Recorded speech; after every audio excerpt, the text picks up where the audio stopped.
মনে হলো মানে ভূমিটা ফাঁক হয়ে যায়, আমি ঢুকে যাই। কালকে আমি এসব খোঁজ করেছি, আর আজকে নাই।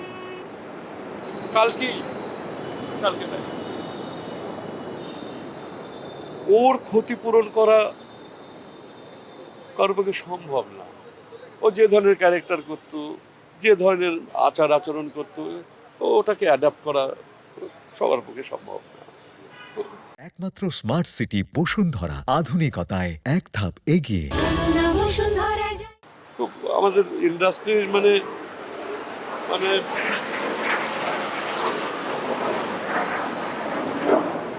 ক্ষতি হয়েছে।